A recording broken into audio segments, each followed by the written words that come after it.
আব্বা নতুন করে আবার ওই কলমের লাইসেন্স করতে। কলমের লাইসেন্স মানে স্মোকিং কোর্স। এ টাকা কয়টা ভালো কাজে ব্যবহার হয়েছে। আব্বা শরীরের যত্ন নেও না তুমি। আজকে আমার আদর করতেছে, ভাব তো কিছু বুঝতে পারতেছি না। আরে বাজান, তোর এসএসসি পরীক্ষা কেমন হচ্ছে? পরীক্ষা তো আব্বা ভালোই হচ্ছে। ওই এটা সমস্যা হয়ে গেল আব্বা। ওই আমার আবার নতুন করে লাইসেন্স করা দরকার। কিসের লাইসেন্স? আব্বা এই নতুন করে আবার ওই কলমের লাইসেন্স করতে। কলমের লাইসেন্স মানে? কলমের আবার লাইসেন্স করা লাগে নাকি?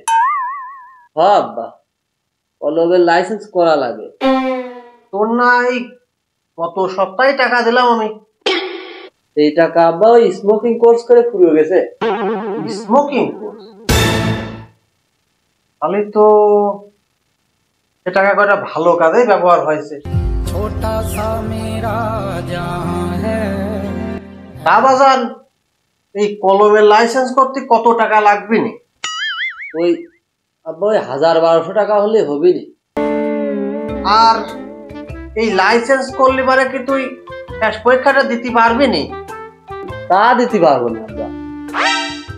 কালী বাজার কাল সকালে চাতালেতে পিএস পারিয়ে ইমরানের সাথে করে নিয়ে যাই পান্টি বাজারে বেচেকটা।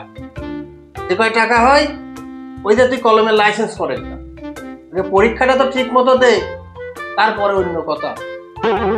ঠিক আছে আব্বা, তাহলে কালকে ইমরানের সাথে যাবো ওই হাতটা।